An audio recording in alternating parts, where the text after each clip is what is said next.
Thank you all for coming, and thank you for doing this with me. Sure, I'm happy to do it with you. Karen's a great partner.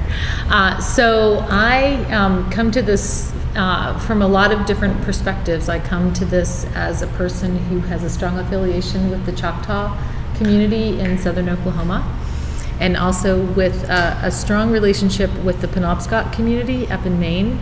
Two very, very different Indigenous experiences that influenced my growing up years, my identity as a female, and also having worked here locally with the Shelter for Help and Emergency for a number of years, and also teaching now, working at the Women's Center and also teaching with WGS. So a lot of intersections with my scholarship and my personal experiences in terms of the status of women and certainly where the violence against women is concerned, and creating a sense of solidarity across the many ways in which we intersect as human beings. Karen? Yeah, I'm Karen Wood. I'm a member of the Monacan Indian Nation, who are the people that are indigenous to this particular place. They're located about an hour away, and I've worked with my tribal community for the past 15 years or so, doing historical research and serving on the tribal council and so on. I've worked with a number of Native communities nationwide because I was involved in repatriation of sacred objects, so bringing them back to Native communities so that they can continue to be part of important religious rituals and that sort of thing. And I've also been involved with domestic violence and sexual assault. Before I became involved with my tribal community, I worked at the Rappahannock Council on Domestic Violence in Fredericksburg, and I later worked in Westmoreland County as a victim's advocate in the court system for victims of both domestic violence and sexual assault. So I'm pretty familiar with Take Back the Night and the various issues that surround violence against women. And one of the ways in which these two topics are integrated in my mind has to do with the way American Indian women are sexualized through stereotypes. When I was a young person, a very famous singer was Cher, and Cher came out with an album she called Half Breed, and on the cover of that album, she was riding a horse and she had almost nothing on. What she did have on was fringed, and she was wearing a war bonnet like you would expect from a tribal leader. It's a very sacred item in Plains Indian communities. Obviously she wasn't aware of that, and she looked incredibly sexy on the cover of this album. So it made an impression on me. Later, as I began to look at these images over and over, I saw pictures of Native women with these dresses that are falling off their shoulder and the breast is almost exposed, or pictures in which the dress is really short, and yet knowing that in traditional Native communities women didn't dress that way, I was curious as to how these images had evolved. And if any of you have seen Pocahontas, you know that she looks very much like a Native Barbie. And if any of you are familiar with Native women, you know that we don't really have that body type, most of us. So these ideas are being applied to Indian women's bodies. And what I began to look at was the evolution of this stereotype, and all the way back in the literature when you see people discovering the New World and exploring what they call the virgin wilderness, there are these references both to land and to women in sexualized terms. You know, why would you call it a virgin wilderness if you weren't suggesting that something was available to be exploited? And the idea that Native women were very interested in having sex with explorers was really an open idea, and it was featured in many of the explorers' pamphlets that were designed to get people to come to the New World. So I looked at Camille Townsend's book, which is called Pocahontas and the Powhatan Dilemma. Pocahontas has been sexualized probably more than any other Native woman, because the only other Native woman we know about is Sacagawea, and she had just had a baby, so she wasn't really sexualized to that same degree. But I've always said, you know, why is it that she's come out as being this person that had a romance with John Smith? It didn't happen historically. You know, all that we're ever told is that she tried to save his life, and that's really questionable, because he didn't report that story until after everyone else involved had died. And he also suggested that he had been saved by beautiful women at least 2 other times in his life. So evidently he was just irresistible, at least in his own mind. But when we look at this issue, over and over we see Native women portrayed as either these sexual temptresses who are very promiscuous and who love to have sex with white men, or as a sort of squaw drudge figure who exists to fulfill men's needs in a sort of slave-like way. And what's interesting too about that word is that in the Powhatan society, both men and women could be leaders. The word for a male leader was werewants. The word for a female leader was werewansqua. So that SQUA suffix, which originally denoted a female leader, became something that was a negative connotation, someone who was a drudge, someone who wasn't respected, who had no leader-like qualities. So I thought that was a very interesting way to approach the context of Native, the way that we subject Native women to the notions of violence and sexuality and deny them a sort of unique personhood. So I guess I'll turn it over to you and you can talk a little bit more about that context as it evolved historically and in contemporary time. Right. So as part of this sexualized, objectified vision and version of Native American women, in this case specifically, but generally speaking, almost anywhere in the world, Amnesty International has, some really interesting ways of bringing together this sense of the generalization of women within this context of being objectified and sexualized. And Andrea Smith writes a book called Conquest, which is centers around this whole idea and expansion of what Karen's been talking about, of what it means to be inherently rapeable. What it means to be inherently rapeable.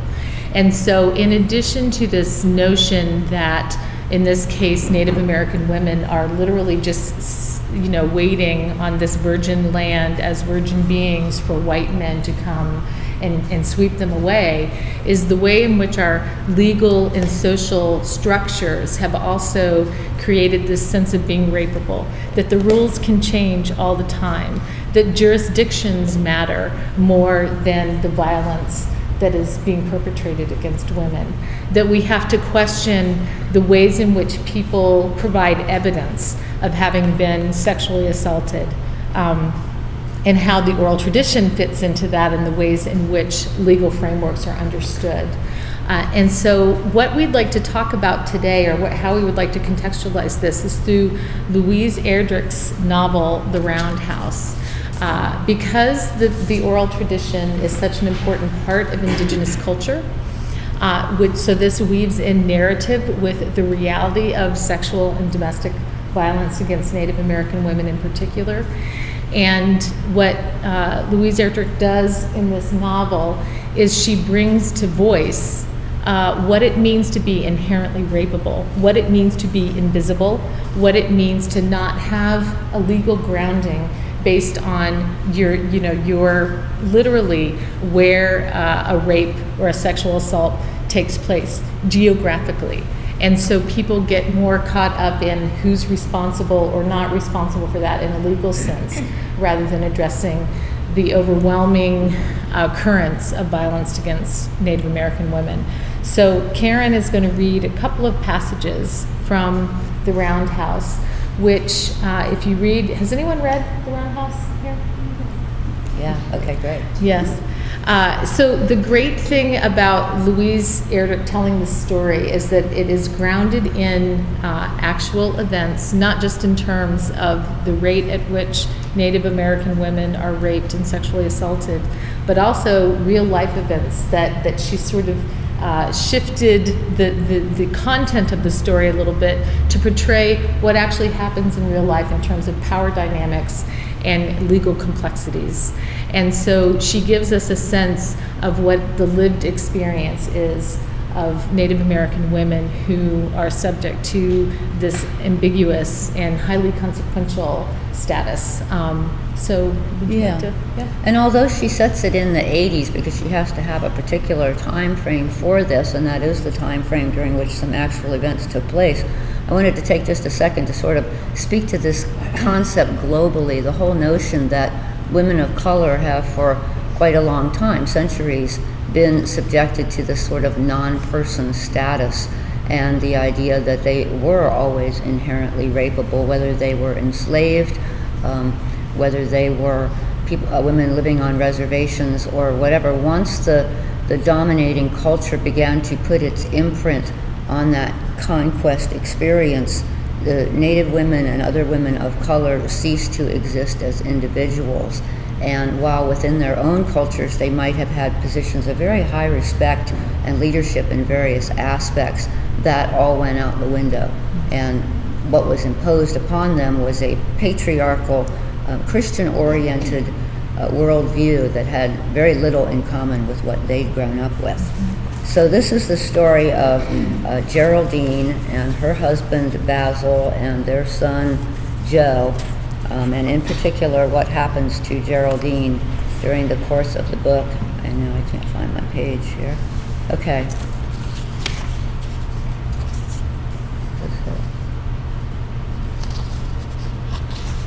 Okay. So I'm starting on page 2. This is very early in the novel. And this is Joe talking, the young boy. I was reading and drinking a glass of cool water in the kitchen when my father came out of his nap and entered, disoriented and yawning. For all its importance, Cohen's handbook was not a heavy book, and when he appeared, I drew it quickly onto my lap under the table. My father licked his dry lips and cast about, searching for the smell of food perhaps, the sound of pots or the clinking of glasses or footsteps. What he said then surprised me, although on the face of it his words seemed slight. "Where's your mother?" His voice was hoarse and dry. I slid the book onto another chair, rose and handed him my glass of water. He gulped it down. He didn't say those words again, but the two of us stared at each other in a way that struck me somehow as adult, as though he knew that by reading his law book I had inserted myself into his world. His look persisted until I dropped my eyes. I had actually just turned 13.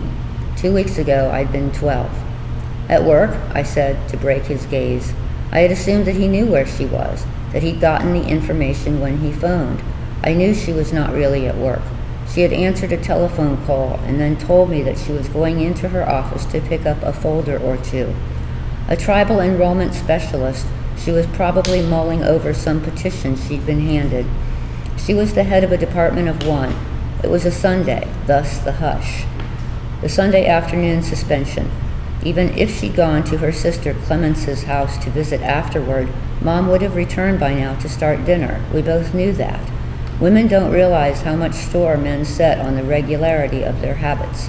We absorb their comings and goings into our bodies, their rhythms into our bones. Our pulse is set to theirs. And as always on a weekend afternoon, we were waiting for my mother to start us ticking away on the evening. And so, you see, her absence stopped time. What should we do? We both said at once, which was again upsetting. But at least my father, seeing me unnerved, took charge. "Let's go find her," he said. And even then, as I threw on my jacket, I was glad that he was so definite. Find her, not just look for her, not search. We would go out and find her. So I'm going to skip a little bit here so that we don't need to read all of it. We walked up the dirt driveway. Alongside it in a strict row, Mom had planted the pansy seedlings she'd grown in paper milk cartons. She'd put them out early, the only flower that could stand a frost. As we came up the drive, we saw that she was still in the car. They're coming back from having looked for her and not finding her. Sitting in the driver's seat before the blank wall of the garage door. My father started running. I could see it too in the set of her body. Something fixed, rigid, wrong. When he got to the car, he opened the driver's side door. Her hands were clenched on the wheel, and she was staring blindly ahead, as she had been when we passed her going the opposite way on the road to Hoop Dance. We'd seen her intent stare, and we'd laughed then. "She's mad at the wasted gas." I was just behind my father, careful even then to step over the scalloped pansy leaves and buds. He put his hands on hers and carefully pried her fingers off the steering wheel. Cradling her elbows, he lifted her from the car and supported her as she shifted toward him, still bent in the shape of the car seat. She slumped against him, stared past me. There was vomit down the front of her dress, and soaking her skirt and soaking the gray cloth of the car seat, her dark blood. "Go down to Clement's," said my father. "Go down there and say I am taking your mother straight to the hoop dance emergency. Tell them to follow." With one hand he opened the door to the back seat, and then, as though they were dancing in some awful way, he maneuvered Mom to the edge of the seat and very slowly laid her back, helped her turn over on her side. She was silent, though now she moistened her cracked, bleeding lips with the tip of her tongue. I saw her blink, a little frown. Her face was beginning to swell. I went around to the other side and got in with her. I lifted her head and slid my leg underneath. I sat with her, holding my arm over her shoulder. She vibrated with a steady shudder, like a switch had been flipped inside. A strong smell rose from her, the vomit and something else, like gas or kerosene. "I'll drop you off down there," my father said, backing out, the car tires screeching. "No, I'm coming too. I've got to hold on to her. We'll call from the hospital." I had almost never challenged my father in word or deed, but it didn't even register between us. There had already been that look, odd, as if between two grown men, and I had not been ready, which didn't matter. I was holding my mother tightly now in the back seat of the car. Her blood was on me. I reached onto the back window ledge and pulled down the old plaid quilt we kept there. She was shaking so bad I was scared she would fly apart. "Hurry, Dad." "All right," he said, and then we flew there. He had the car up past 90. We just flew.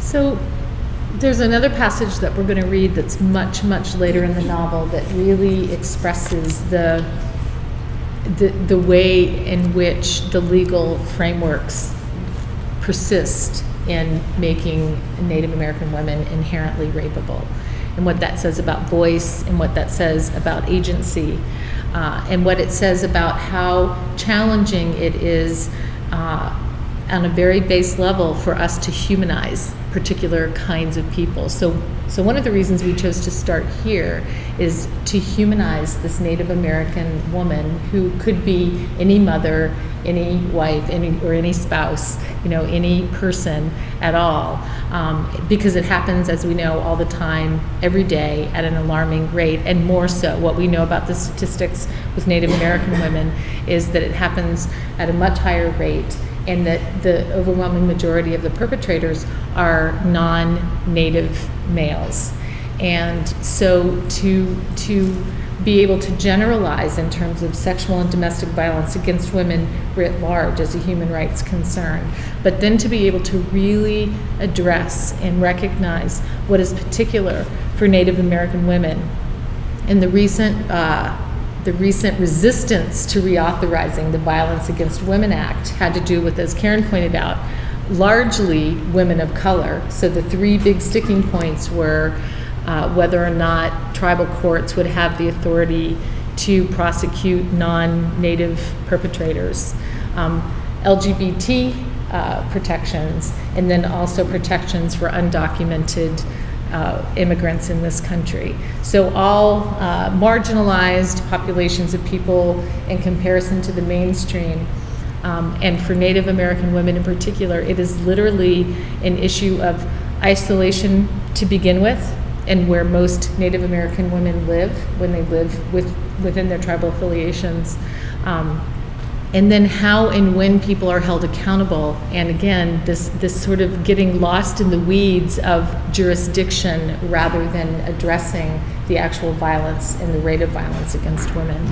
So, and I would also like to say that just as the Violence Against Women Act was being reauthorized and the Roundhouse had come, it was just published last year, I think, right? And so Louise Erdrich also had an op-ed piece that was published in the New York Times called Rape on the Reservation, which I highly recommend. It is a really lovely follow-up to all that she was trying to convey through this oral narrative within the Roundhouse as a novel, and further humanizing the women that for whom she's advocating. So we'll go to the next reading now. Okay, yeah. So this is Basil talking. "I'm going back down to Bismarck tomorrow," my father said. "I want to meet with Gabir. He will not decline this, but I have to keep him connected. And it's good to see my old friend. We're going to get our ducks lined up, even though there isn't anyone to prosecute yet. But there will be, I am sure of that. We are finding things out little by little, and when you are ready to tell us about the file and the telephone call, we will certainly know more. I feel certain of it, Geraldine, and there will be justice. And that will help, I think. That will help you, even though you seem to believe now that it won't help you, that nothing will help you, even the tremendous love in this room. So yes, tomorrow we won't have dinner in your room and you can rest. I can't ask Joe to wait you out like this, to make conversation with the walls and furniture, although it is surprising where a person's thoughts go. While I'm in Bismarck, I'll see the governor too. We'll have lunch and a conversation. Last time he told me that he'd attended the governor's conference. While there, he spoke with Yeltow, you know. He's still the governor of South Dakota. He found out that he is trying to adopt a child. What? My mother spoke. What? My father leaned forward, pointing like that gun dog, motionless.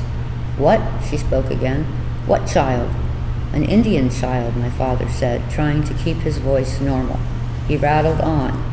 And so, of course, the governor of our state, who well understands from our conversations the reasons we have for limiting adoptions by non-Indian parents via the Indian Child Welfare Act, attempted to explain this piece of legislation to Curtis Yeltow, who was very frustrated at the difficulty of adopting this child. What child? She turned in the bedclothes, a skeletal wraith, her eyes deeply fixed on my father's face. What child? What tribe? Well, actually, my father tried to keep the shock and agitation out of his voice. To be honest, the tribal background of this child hasn't been established. The governor, of course, is well known for his bigoted treatment of Indians, an image he is trying in his own way to mitigate. You know, he does these public relations stunts, like sponsoring Indian school children or giving out positions in the Capitol, aides, to promising Indian high school students. But his adoption scheme blew up in his face. He had his lawyer present his case to a state judge who is attempting to pass the matter into tribal hands, as is proper. All present agree that the child looks Indian, and the governor says that she is Lakota or Dakota or Nakota or anyway Sioux, as the governor says, but she could be any tribe. Also that her mother, where's her mother? She has disappeared. My mother raised herself in bed. Clutching the sheet around her, groping forward in her flowered cotton gown, she gave a weird howl that clapped down my spine. Then she actually got out of bed. She swayed and gripped my arm when I stood to help her. She began to retch. Her puke was startling, bright green. She cried out again and then crept back into the bed and lay motionless. My father didn't move except to lay a towel on the floor, and so I sat there in stillness too. All of a sudden, my mother raised her hands and waved and pushed this way and that, as if she was struggling with the air. Her arms moved with a disconcerting violence, punching, blocking, pushing. She kicked and twisted. It's over, Geraldine, my father said, terrified, trying to hush her. It's all right now, you're safe.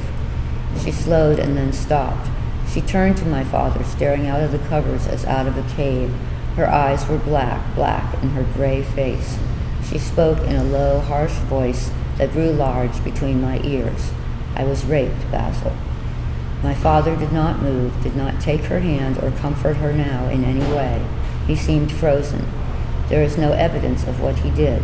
None. My mother's voice was a croak. My father bent near.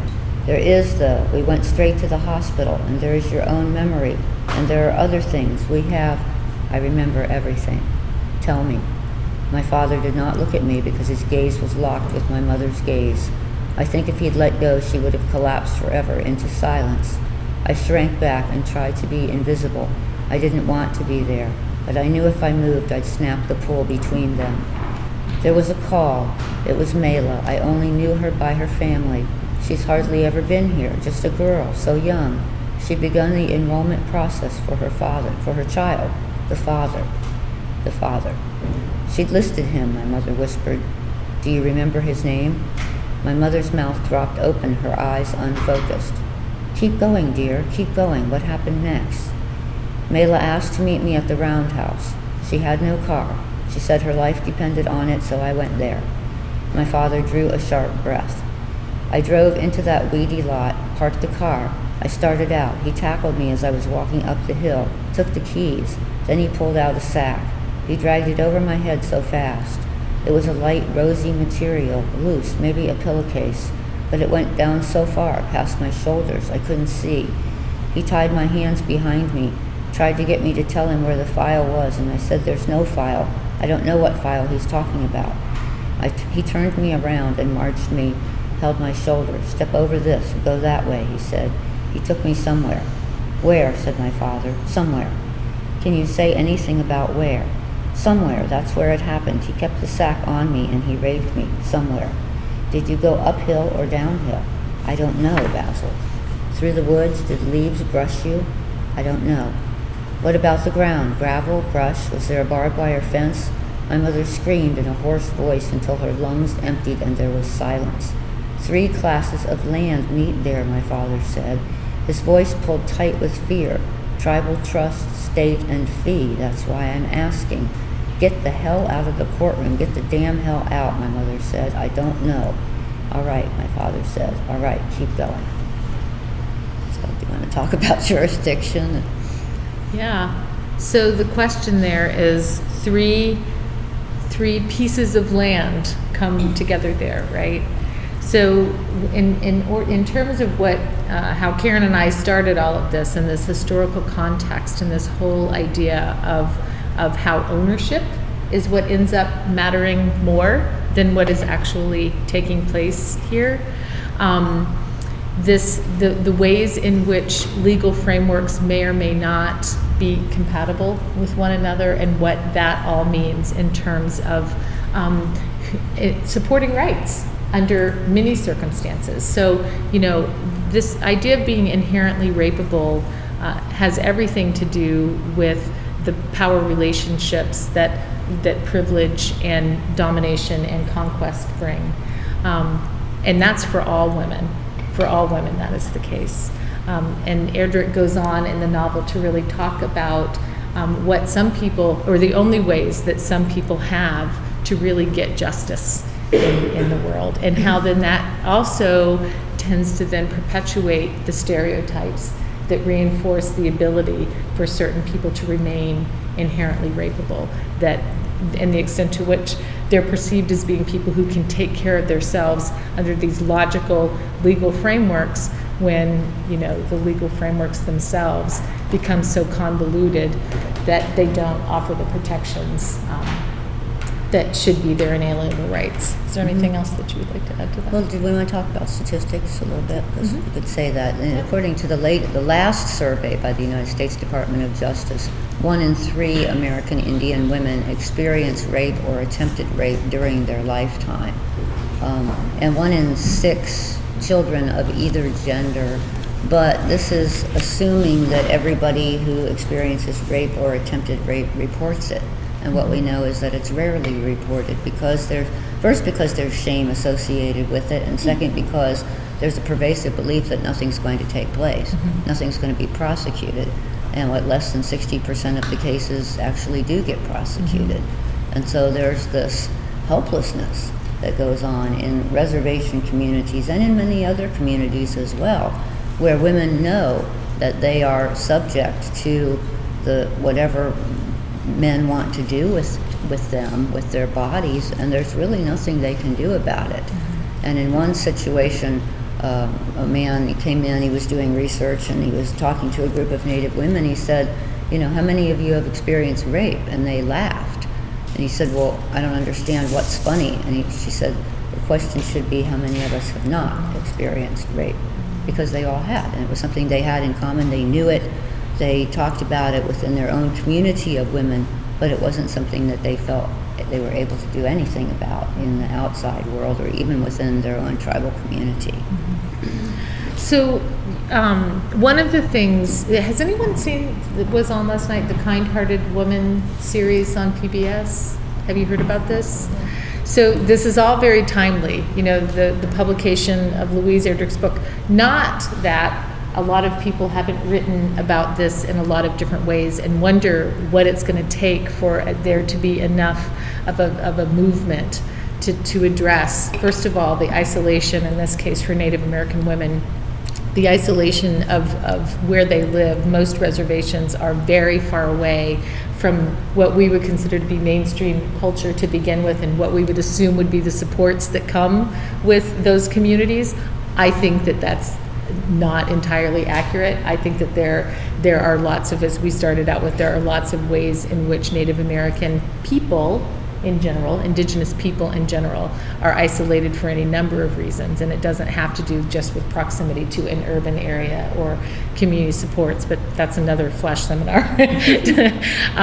But in this case, so the second part of this PBS series, Kind-Hearted Woman,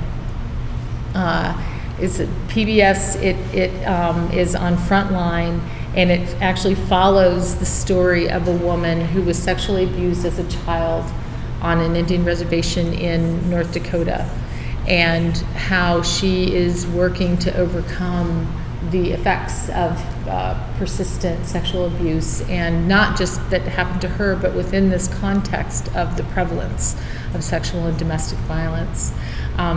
It is not an easy story to watch. Just like reading, one of the reasons that Karen read both of those passages is I can't read that first passage, which I'd done in another class, without weeping. And so Karen very kindly offered to do that for me, because it's very real.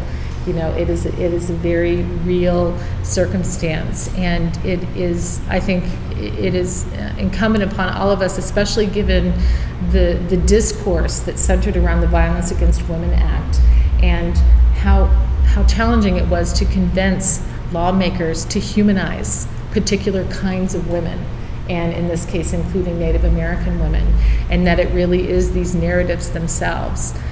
Much like Kind-Hearted Woman, or what Louise Erdrich talks about, or the poetry that Karen writes along with many of her other Indigenous writer colleagues about.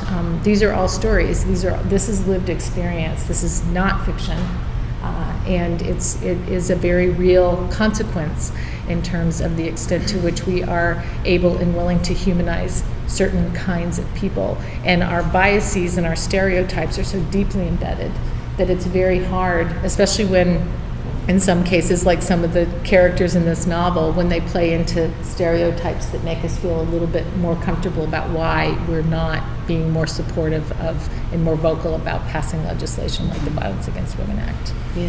Mm-hmm. And I think, too, that so often in our culture we tend to blame the victim in these cases, and we say, well, you know, as in this recent case where young men assaulted a 16-year-old girl who was drunk, you know, and they rode around with her in the car and continued to sexually assault her.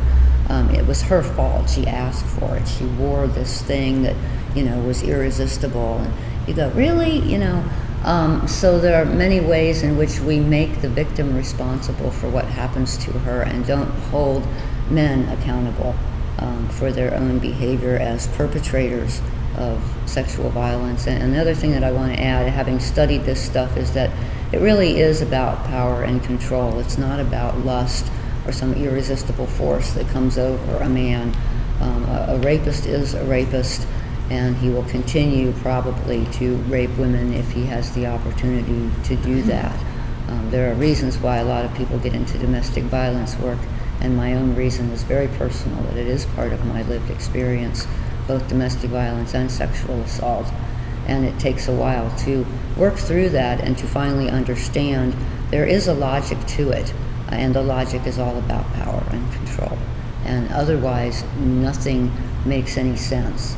And you have to understand yourself as an object in this dilemma, not as somebody who has agency, until you assert it yourself and say, no, I'm not going to accept this kind of treatment. I'm going, you know, and hopefully you have support systems that will back you up. But in many cases with Native women, they don't.